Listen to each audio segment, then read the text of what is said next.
नमस्कार, स्वागत है आपका अपना प्रदेश उत्तर प्रदेश में। मैं हूं आपके साथ सचिन चौहान। बात होगी तमाम खबरों की, लेकिन बुलेटिन की शुरुआत बड़ी खबर से कर लेते हैं। यह बड़ी खबर सामने आ रही है श्रावस्ती से। जनता टीवी की खबर का बड़ा असर हुआ है। सीएचसी में नदारत डॉक्टर्स पर डीएम का बड़ा एक्शन देखने को मिला है। आपको बता दें कि सीएमओ शारदा तिवारी को सीएचसी भेजा गया है और इसके बाद यह पूरी रिपोर्ट तैयार की जाएगी। जो डॉक्टर एब्सेंस चल रहे थे, मरीजों को दिक्कतों का सामना करना पड़ रहा था, और इस खबर को जनता टीवी ने प्रमुखता से दिखाया, जिसका बड़ा इंपैक्ट यह हुआ है। डॉक्टर्स पर डीएम का यह एक्शन सामने आया है। सीएमओ शारदा तिवारी को सीएचसी भेजा गया है और पूरी रिपोर्ट तैयार की जाएगी कि कौन डॉक्टर लंबे समय से यह एब्सेंस चल रहा था, कितने लंबे समय से एब्सेंस चल रहा था, वजह इसके पीछे क्या रही है, यह पूरी रिपोर्ट तैयार की जाएगी। तो यह बड़ा इंपैक्ट हुआ है। जनता टीवी की खबर का यह बड़ा असर। सीएचसी गिलोला सीएमओ शारदा को भेजा जाएगा और यहां पर वो जांच करेंगी नदारत डॉक्टरों पर। अब बड़ी कार्रवाई की बात सामने आ रही है। जनता टीवी ने कल इस खबर को बहुत प्रमुखता से दिखाया था। वो तस्वीरें हमने दिखाई थी आपको कि किस तरह से जो मरीज हैं वो बाहर बैठे हुए हैं, लेकिन अंदर डॉक्टर्स की जो सीट है वो खाली पड़ी है। और जब वहां पर पूछा तो कोई भी जवाब देने को तैयार नहीं था। आलम यह था कि मरीजों को परेशानी का सामना करना पड़ता है। मरीज यहां पर उम्मीद के साथ आते हैं कि वो अस्पताल में आए हैं तो बेहतर इलाज उनको मिलेगा, लेकिन यहां की स्थिति यह थी कि कुर्सियां खाली हैं, कैबिन बने हुए हैं, डॉक्टरों के बाकायदा नेम प्लेट लगी है, लेकिन जैसे एंटर करते हैं तो वहां पर कोई भी डॉक्टर मौजूद नहीं रहता। मरीजों से यह कह दिया जाता कि थोड़ी देर बाद आएंगे या फिर कल आना। तमाम परेशानियों का सामना मरीजों को करना पड़ रहा था। और वहीं सीएम योगी ने 135 गन्ना किसानों को सम्मानित किया। आपको बता दें, इस दौरान मुख्यमंत्री योगी आदित्यनाथ ने कहा कि यूपी सबसे बड़ा चीनी उत्पाद ये वाला राज्य है और 2640 क्विंटल का उत्पाद मैंने खुद देखा है। हमारी सरकार ने बंद पड़ी चीनी मिलों को शुरू कर दिया है। साथ ही उन्होंने यह भी कहा कि गन्ना किसानों का बड़े स्तर पर हमने भुगतान किया है।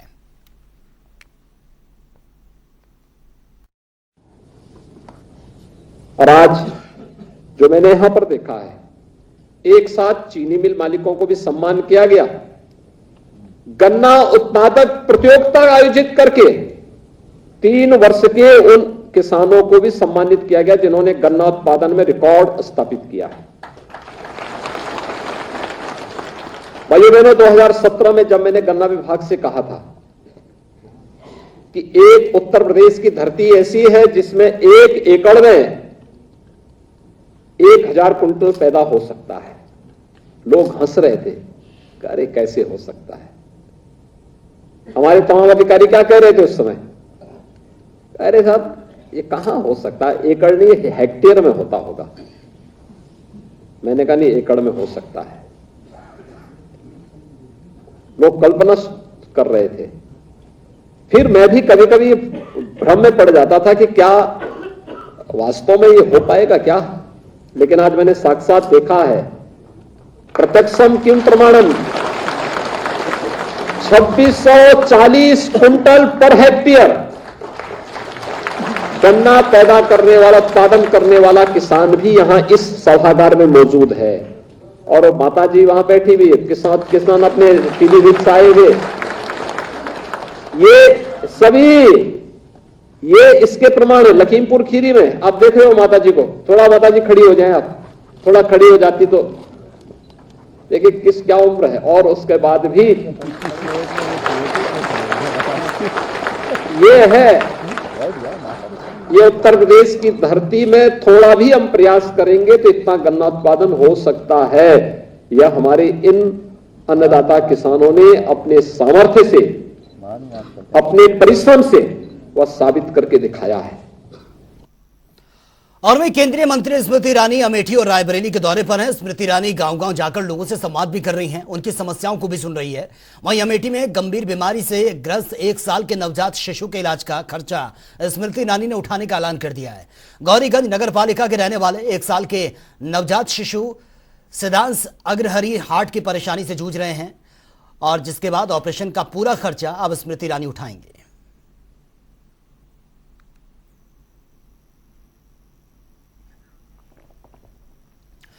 और वहीं समाजवादी पार्टी ने पार्टी कार्यकर्ताओं को प्रशिक्षण देने के लिए नैमिषारण्य अभियान ये छेड़ दिया है। सपा प्रमुख अखिलेश यादव ने कार्यक्रम में कार्यकर्ताओं को संबोधित किया और एक बार फिर से बीजेपी सरकार पर निशाना उन्होंने साधा। उन्होंने कहा कि समाजवादी पार्टी की सरकार जब आएगी तो जातीय जनगणना जरूर इस पर करवाई जाएगी। जातीय जनगणना से लोगों को सामाजिक न्याय मिलेगा। अखिलेश यादव ने कार्यकर्ताओं को सावधान रहने की नसीहत दी है। बीजेपी सरकार में लोगों का विश्वास नहीं रहा है। नाथ संप्रदाय के कर्नाटक के बहुत बड़े स्वामी हैं। उन्होंने इंजीनियरिंग की है, हमने इंजीनियरिंग की, ये रिश्ता है हमारा उनका। नाथ संप्रदाय समझ गए होंगे, उनका कितना सहयोग हमने किया। यहाँ पे उन्हें संस्था बनाई और नेमिसारण पहली बार नहीं आया। हमने तो अपने एक्सप्रेस वे पर नेमिसारण का लिखा है कि नेमिसारण इतने किलोमीटर में है, तो इस सरकार को कम से कम नेमिसारण तक 4 लेन सड़क बना देनी चाहिए थी। तो सवाल इस तरह भी हो सकता था कि नेमिसारण का नाम हमने लिखा दिया, हमारी सरकार नहीं बनी। इस बीजेपी को एक्सप्रेस वे से नेमिसारण के लिए 4 लेन बनानी चाहिए थी। अगर नहीं बना रहे हैं तो हम यहाँ के श्रद्धालुओं को, साधु संतों को और पंडे और सबों को कह के जा रहे हो, सीतापुर जिले को, कि एक्सप्रेस वे से आगरा लखनऊ एक्सप्रेस वे पे जहां हमने होर्डिंग लगाई थी वहीं से सीधा नेमिसारण सीतापुर जोड़ देंगे। और वहीं बीजेपी के प्रदेश अध्यक्ष भूपेंद्र चौधरी आज गोंडा पहुंचे हैं, जहां पर उन्होंने जिला बीजेपी कार्यालय के नवनिर्मित अटल स्मृति द्वार का विधिवत फीता काटकर लोकार्पण किया है, जिसके बारे में उन्होंने ट्वीट कर जानकारी भी दी है। जिसके बाद उन्होंने बीजेपी कार्यालय में जिला पदाधिकारी की बैठक को संबोधित किया है, जिसमें क्षेत्रीय अध्यक्ष कमलेश मिश्रा जी सहित वरिष्ठ पदाधिकारी भी मौजूद रहे।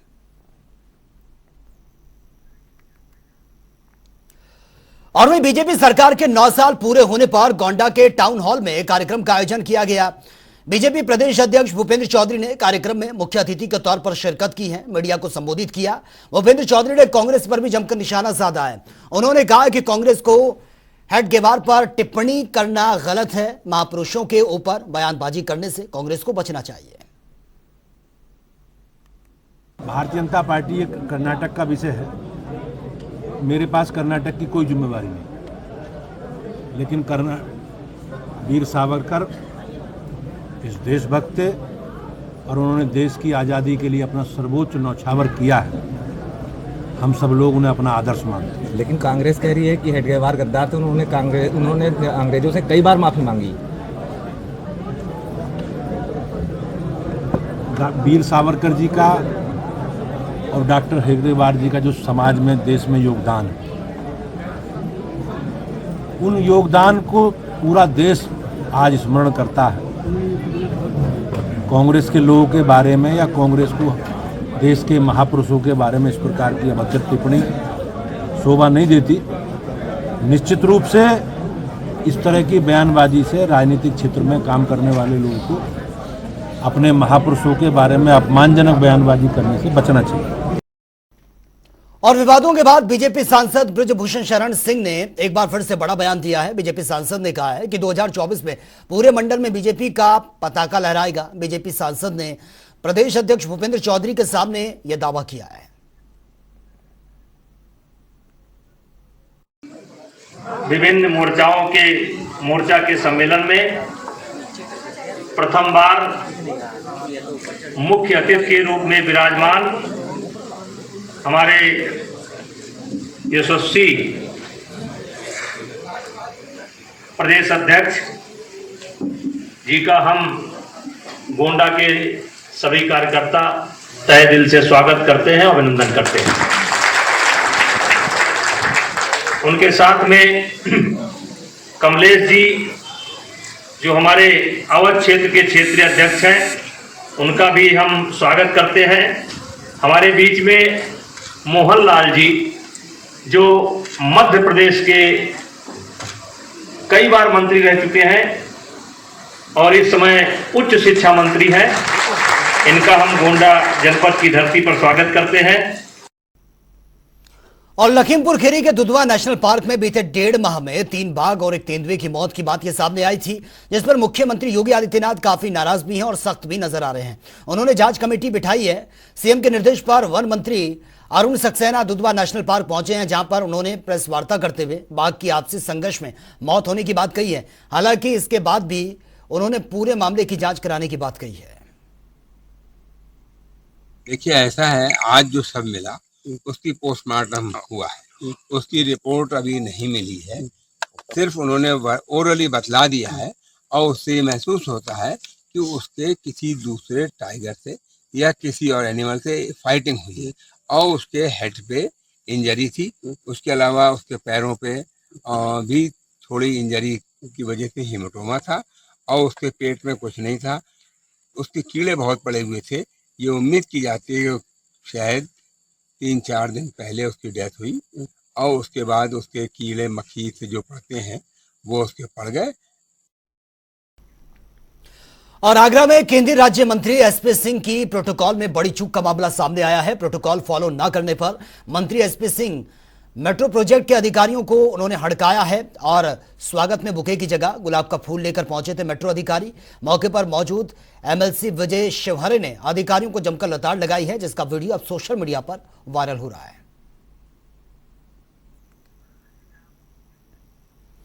और कन्नौज में सांसद सुब्रत पाठक ने कार से उतरकर दारोगा हाकिम सिंह को कई थप्पड़ मारे हैं, जिसका वीडियो सोशल मीडिया पर जमकर वायरल हो रहा है। आपको बता दें कि पुलिस पर मामले में सांसद सुब्रत पाठक के खिलाफ एसआईटी जांच ये कर रही है और दारोगा हाकिम सिंह ने सांसद सहित करीब 50 लोगों पर मारपीट करने का आरोप लगाया है।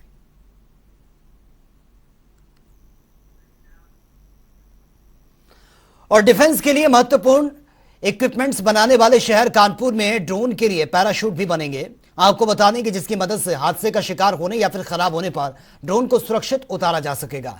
जैसे कि ड्रोन के खराब होने पर भी इससे भेजी जा रही सामग्री रिकॉर्ड की जा सकती है, डेटा इसमें खराब नहीं होगा, ना खत्म होगा।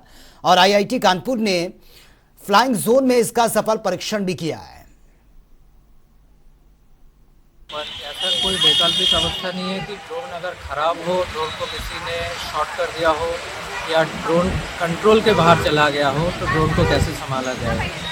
इसीलिए हवाई जहाज़ की तरह, फाइटर पायलट की तरह इसमें भी पैराशूट होना चाहिए था, तो ड्रोन को सही सलामत नीचे उतारे, क्योंकि ड्रोन बहुत टाइम पे बहुत इंपॉर्टेंट चीज़ लेके जाती है, जैसे कैमरा हो, किसी का ब्लड हो या सैन्य सामान हो। इसीलिए बहुत ज़रूरी है ड्रोन को सेफ लैंडिंग कराना एज ए बैकअप।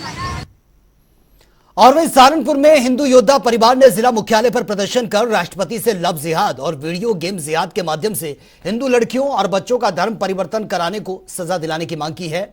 और इस प्रदर्शन में काफी संख्या में महिलाओं ने भी हिस्सा लिया है। गाजियाबाद फाइल्स, ये तो मतलब सबसे ही भयावह है, जिसमें बच्चों का ब्रेन वॉश किया जा रहा है झूठी वीडियो गेम बनाकर। अब बच्चों को क्या पता, वो तो खेलते ही हैं वीडियो गेम। उसमें इन्हें कहा जा रहा है कुरान पढ़ के फिर कह रहे हैं कि गेम जीत जाएंगे आप लोग, इतनी ताकत है कुरान में। तो बच्चों का ही ब्रेन वॉश कर रहे हैं वीडियो गेम के माध्यम से, जो कि बहुत ही भयावह स्थिति पे। तो लव जिहाद को लेकर यह प्रदर्शन लगातार जारी है। ऑनलाइन गेम के माध्यम से जिस तरह से युवाओं को फंसाया जा रहा है और धर्म परिवर्तन का भी यह आरोप उन पर लग रहा है कि उनको गलत डायरेक्शन पर धकेलने की कोशिश ये की जा रही है कट्टरपंथियों द्वारा। तो लव जिहाद को लेकर यह प्रदर्शन किया गया, हिंदू योद्धा परिवार ने यह प्रदर्शन किया और लव जिहाद को लेकर यह प्रदर्शन हुआ है, क्योंकि ऐसे कई मामले सामने आ चुके हैं जहां पर ऑनलाइन गेम खेलते खेलते बच्चों को एक अलग डायरेक्शन की ओर उनको ले जाया जा रहा है, उनके ब्रेन को वॉश किया जा रहा है ताकि वो इसकी तरफ आगे बढ़ सकें और दूसरे धर्म को वो अपना सकें। मुस्लिम धर्म को अपनाने की तरफ उनसे नमाज पढ़ाई जाती है, उनसे कलमे पढ़ाए जाते हैं और गेम में उनको प्रलोभन दिया जाता है कि अगर वो जीतेंगे तो आपकी यहाँ पर ये कुरान पढ़ने से मदद हुई है। तो तमाम ऐसी एक्टिविटीज़ उस गेम के माध्यम से बच्चों से, युवाओं से करवाई जा रही हैं, जिसकी तरफ वो ज़्यादा आकर्षित हो रहे हैं। और जब ये मामले सामने आए तो अब इस पर कड़ाई से एक्शन लेने की बात भी ये सामने आ रही है। तो लव जिहाद को लेकर यह प्रदर्शन किया जा रहा है। जिला मुख्यालय पर यह प्रदर्शन हुआ है जिसमें आरोपियों को सजा दिलाने की मांग ये की गई है और राष्ट्रपति से सजा दिलाने की मांग ये प्रदर्शनकारियों की तरफ से की गई है कि जल्द से जल्द हिंदू योद्धा परिवार ने यह प्रदर्शन किया है और कहा है कि जल्द से जल्द इस पर कड़ा एक्शन होना चाहिए।